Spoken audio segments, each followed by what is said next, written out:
പക്ഷേ ഈ കഴിഞ്ഞ കുറച്ചധികം വർഷങ്ങളായിട്ട് നോക്കുകയാണെങ്കിൽ കുറച്ചുകൂടെ സൗകര്യങ്ങൾ മലയാള സിനിമയുടെ മാറ്റം വന്നതിനനുസരിച്ച് കുറച്ചുകൂടെ ഞാൻ വർക്ക് ചെയ്തുകൊണ്ട് ഞാൻ കണ്ടിന്യൂസ് ആയിട്ട് പടങ്ങൾ ചെയ്തുകൊണ്ടിരിക്കുന്ന ഒരാളാണ്. ഞാൻ വർക്ക് ചെയ്ത സിനിമകളൊക്കെ നോക്കുകയാണെങ്കിൽ നേരത്തെയൊക്കെ ഒരു ക്യാരവാനൊക്കെ പ്രൊവൈഡ് ചെയ്യുന്നതിനായി ഉള്ള കുറച്ചധികം ബുദ്ധിമുട്ടുകൾ നമ്മളുടെ മൊത്തത്തിലുള്ള ഒരു ബഡ്ജറ്റിൽ നമുക്കുണ്ടായിരുന്നു. പക്ഷേ ഇപ്പോൾ അത്തരത്തിലുള്ള അടിസ്ഥാന സൗകര്യങ്ങളുണ്ട്. അത് നിരന്തരമായി നമ്മളുടെ ഓരോരുത്തരും നമ്മൾ ഫൈറ്റ് ചെയ്ത് നേടിയെടുത്തതാണ്. ഇത്തരത്തിലുള്ള അടിസ്ഥാന സൗകര്യങ്ങൾ ഓരോന്നും ഇപ്പോൾ നമുക്ക് കുറച്ചുകൂടെ കംഫർട്ട്. ഞാൻ പറയുന്നത് ഞാൻ വർക്ക് ചെയ്ത് സെറ്റിനെ വെച്ചിട്ടാണ് ഞാൻ പറഞ്ഞത്. അത്തരത്തിലുള്ള കുറച്ചുകൂടെ അടിസ്ഥാന സൗകര്യങ്ങൾ നമ്മൾ ഫൈറ്റ് ചെയ്ത് തന്നെ നേടിയെടുത്തിട്ടുണ്ട്. ഇപ്പോൾ കുറച്ചുകൂടെ കംഫർട്ടബിൾ ആയിട്ടുള്ള ഒരു അവസ്ഥയിൽ നമുക്ക് വർക്ക് ചെയ്യാൻ പറ്റുന്നുണ്ട്. പക്ഷേ അത്തരത്തിൽ സൗകര്യങ്ങൾ ഇല്ല എന്ന് മറ്റുള്ളവർ പറയുമ്പോഴും അതിനെ തീർച്ചയായിട്ടും നമുക്ക് കണ്ടില്ലാന്നോ കേട്ടില്ലാന്നോ നടിക്കാനോ അങ്ങനെയൊന്നും ഇല്ലാന്നോ തള്ളിക്കളയാൻ എനിക്കും പറ്റില്ല. അന്യഭാഷാ സിനിമകളിൽ അടക്കം അഭിനയിച്ച ആൾ കൂടിയാണ്.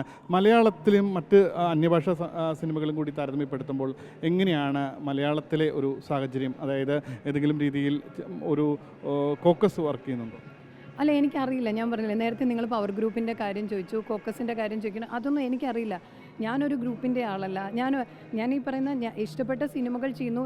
എന്നിലേക്ക് ആ കഥാപാത്രങ്ങൾ വരുമ്പോൾ ഞാൻ ചെയ്യുന്നു. അത് അന്യഭാഷകളാണെങ്കിലും ഇവിടെ എനിക്ക് ഭാഷയില്ല. ഞാൻ സിനിമകൾ ചെയ്തു പോകുന്നു. അപ്പോൾ അതിനെ പറ്റിയിട്ട് എനിക്ക് അറിവില്ല.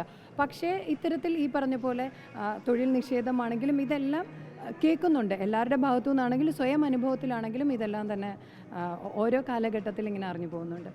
ഇപ്പോൾ മലയാള സിനിമയിൽ WCC സ്ത്രീകളുടെ ഒരു 2018 ഒരു മുഖ്യധാരയിൽ നിന്ന് ഒരു ആക്ട്രസ് ആക്രമിക്കപ്പെട്ട ശേഷമാണ് WCC എന്നുള്ളൊരു കൂട്ടായ്മ തന്നെ ഉണ്ടാകുന്നത്. പക്ഷേ അതിനുവേണ്ടി മുന്നിൽ നിന്ന താരങ്ങൾക്ക് അവസരങ്ങൾ നിരന്തരമായി കുറഞ്ഞുകൊണ്ടേയിരുന്നു. ആ ഒരു സാഹചര്യത്തിൽ അത്തരത്തിലൊരു കൂട്ടായ്മ കൂടുന്നതും അത്തരത്തിൽ സ്ത്രീകൾ ഒത്തുചേരുന്നതും ചോദ്യങ്ങൾ ചോദിക്കുന്നതും ഇഷ്ടപ്പെടാത്തവർ ഇത്തരത്തിൽ അവസരം നൽകാൻ താല്പര്യമില്ലാത്തവർ ഈ സമൂഹത്തിലുണ്ടോ? അതിനെപ്പറ്റി വ്യക്തമായിട്ട് നമുക്കൊരു ക്ലാരിറ്റി ഇല്ലാത്ത വിഷയത്തിനെ പറ്റിയിട്ട് നമുക്ക് പലപ്പോഴും പ്രതികരിക്കാൻ പറ്റില്ല. അങ്ങനെയാണ് ഇങ്ങനെയാണെന്ന് മാത്രമേ നമുക്ക് പ്രതികരിക്കാൻ പറ്റുള്ളൂ. ഒരു സാഹചര്യം വരുമ്പോൾ കൃത്യമായിട്ട് നമ്മളെല്ലാ പേരും പ്രത്യേകിച്ച് ഇതൊരു അൺഓർഗനൈസ്ഡ് ആയിട്ടുള്ള ഒരു തൊഴിലിടമാണ്, നമ്മളുടെ ഓർഗനൈസ്ഡ് ആയിട്ടുള്ളതല്ല. അപ്പോൾ അതുകൊണ്ട് തന്നെ പലപ്പോഴും ചോദ്യങ്ങൾ ചോദിക്കേണ്ടതായിട്ട് വരും. നമ്മൾ കൂട്ടായി നിന്നിട്ട് ചില കാര്യങ്ങൾക്ക് വേണ്ടിയിട്ട് പൊരുതേണ്ടതായിട്ട് വരും. അത് ഏതൊരു കാലഘട്ടത്തിലും ഇനി വരുന്ന കാലഘട്ടത്തിലും ഇത് തന്നെയാണ് നമ്മൾ ചെയ്തുകൊണ്ടിരിക്കുന്നതും ചെയ്യാൻ പോകുന്നതും. ഈ തൊഴിൽ നിഷേധത്തിന് അല്ലെങ്കിൽ ഒരു ഇരയാക്കപ്പെട്ട ആളാണ്. അതിന് കാരണം എന്തെന്ന് സ്വയം ചിന്തിച്ചിട്ടുണ്ട്? എന്തെങ്കിലും സ്വയം ചിന്തിക്കേണ്ട കാര്യമല്ല, നിഷേധിക്കുന്നവരാണ് ചിന്തിക്കേണ്ടതെങ്കിലും അങ്ങനെ ആലോചിക്കുമ്പോൾ എന്തായിരിക്കും അതിന് ഒരു കാരണത്തിലേക്ക് എത്തിയത്? എനിക്കറിയില്ല, ഉത്തരം എനിക്കറിയില്ല. അപ്പോൾ എനിക്ക് ചെയ്യാൻ പറ്റുന്നത് ഒരു കാര്യം മാത്രമാണ്.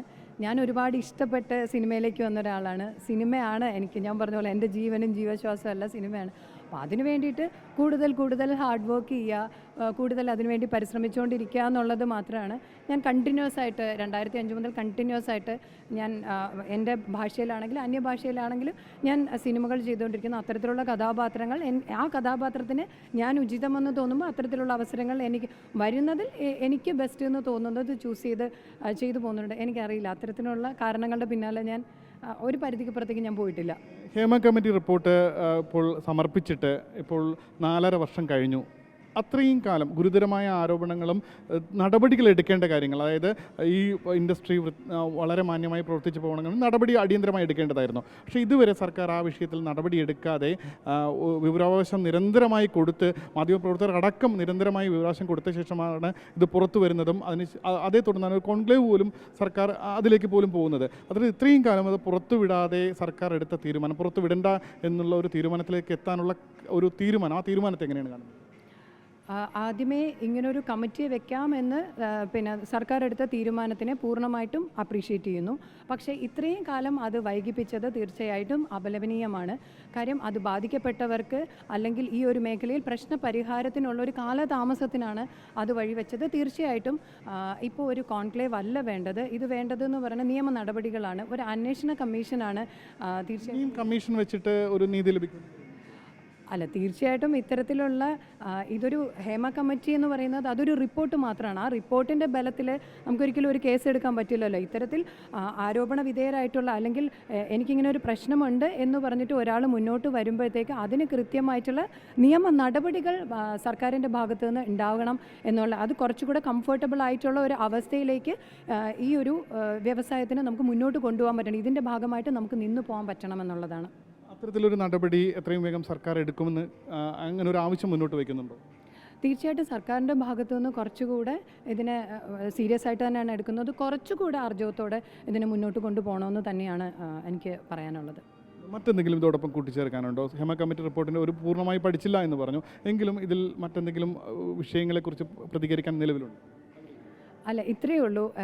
ഏതൊരു സെക്ടറിലാണെങ്കിലും, അതൊരു ഓർഗനൈസ്ഡ് സെക്ടറിലാണെങ്കിലും അൺഓർഗനൈസ്ഡ് സെക്ടറിലാണെങ്കിലും സ്ത്രീകൾക്ക് അവർക്ക് വളരെ സമാധാനത്തോടും സന്തോഷത്തോടും സുരക്ഷിതമായിട്ടും ജോലി ചെയ്യുവാനുള്ള ഒരു അന്തരീക്ഷം ഉണ്ടാവണം. ഇത്തരത്തിലുള്ള ബുദ്ധിമുട്ടുകളും ആരോപണങ്ങളും വരാത്ത രീതിയിലേക്കുള്ള ഒരു അന്തരീക്ഷത്തിലേക്ക് ജോലി ചെയ്യാനുള്ള ഒരു സാഹചര്യം ഉണ്ടാവണം എന്നുള്ളത് മാത്രമാണ് പറയാനുള്ളത്. എന്തായാലും വളരെ നന്ദി. പ്രിയങ്ക നായികയാവുന്ന കർണിക എന്ന സിനിമയുടെ റിലീസ് കൂടി കഴിഞ്ഞ് അതിൻ്റെ ഒരു പ്രൊമോഷൻ വർക്ക് കൂടി നടക്കുകയാണ്. അതിനിടയിലാണ് ഹേമ കമ്മിറ്റി റിപ്പോർട്ടും അതിനെ തുടർന്നുണ്ടായ സംഭവവികാസങ്ങളിലും പ്രതികരിക്കാൻ നമ്മോടൊപ്പം ചേർന്നത്.